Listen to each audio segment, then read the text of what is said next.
I'm drunk. Here's money. He says, day 9, hair transplant update.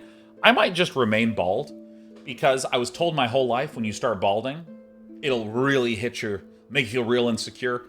You don't want to get the hair transplant so you look young again. And what I'm finding is I feel fine.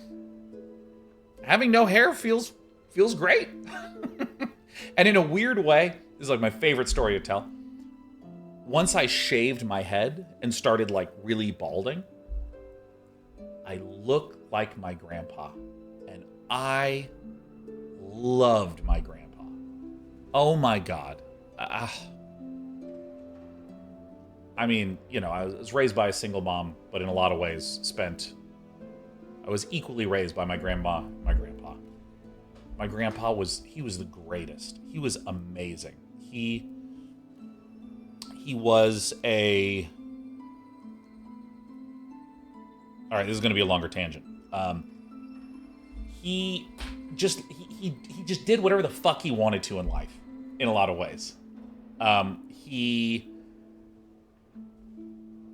joined a conservatory and played the violin in a conservatory, and then when World War II broke out, he grew up on a farm. He was a farmer, but he loved contraptions.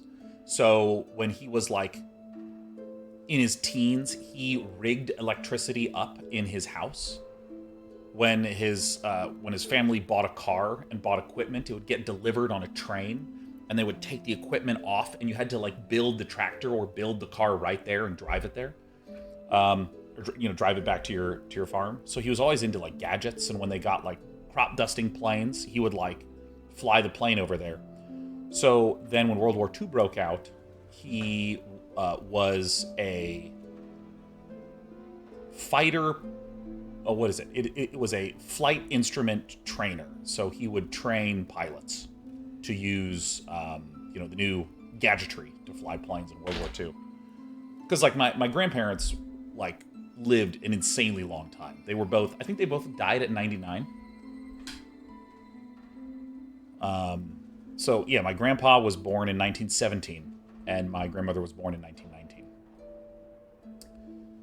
And so after the war, he went to Purdue to become a mechanical engineer, and then worked at Sperry Gyroscope for his whole career. So he, would work on airplanes, various weird large-scale equipment. Super fucking cool. So when he retired, he had the entire basement of his house was an enormous workshop.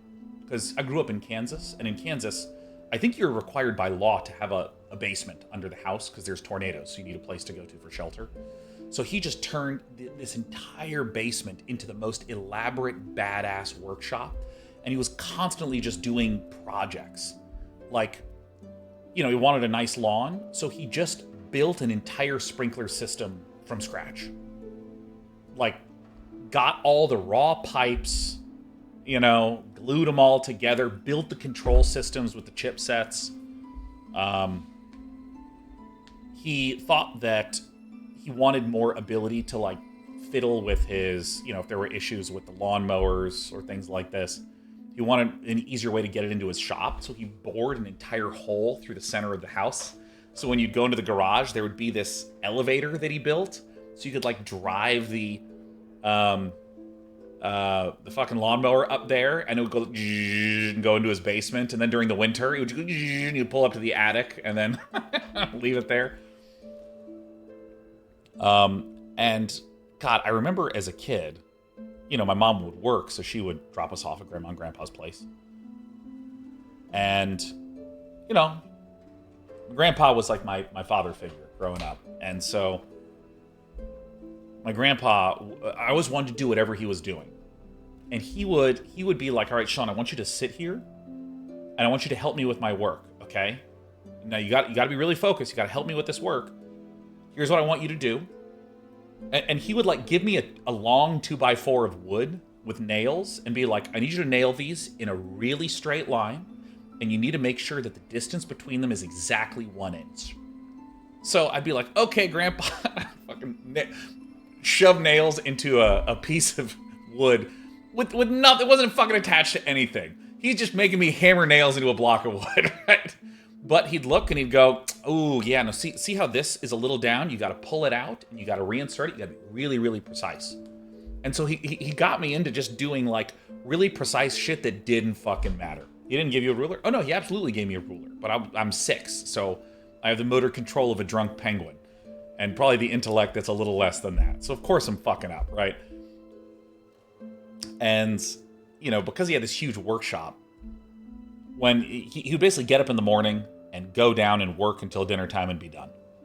And so after dinner, we would play hide and seek in his workshop. Because again, it was a huge ass fucking workshop. And, you know, he would do this thing like in his living room where he would like lay this little cheap fold-up mattress on the floor. It's really, really thin and really small, and he'd lie on his back, and he would just try to like grab us as we would run around him in circles. And like, oh my God, he was the most sweet, patient guy. Like, I remember I would get tired and want to take naps, but I'd want my grandpa to nap with me. But he wouldn't be tired.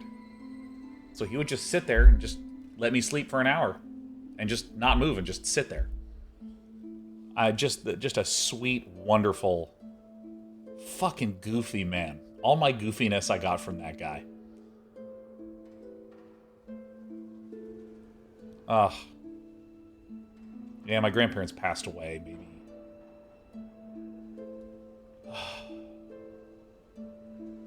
Trying to remember even when it was. My grandmother was in 2016.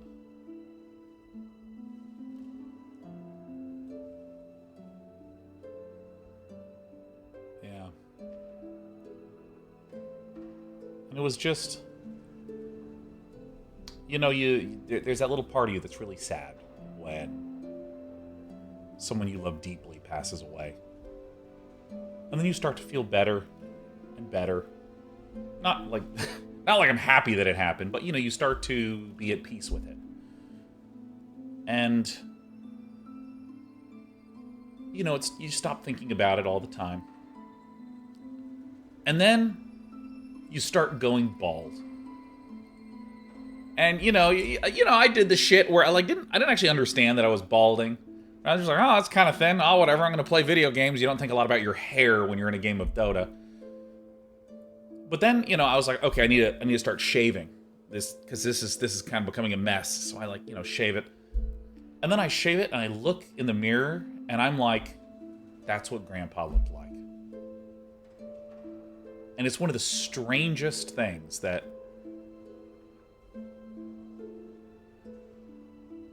the thing that everyone told me was going to be so difficult. Sean, you're going to lose your hair and it's going to really change. I'm going to feel insecure. And that second I looked and I was like, that's Grandpa. I was like, I just felt so happy. I felt a sense of closeness. And for that reason, I don't know. I think I might be the only guy I've ever met that's like, yeah, I'm fucking bald. Woo! I'd like to give a shout out to my lovely grandpa, who I miss dearly to this day. So that's my story.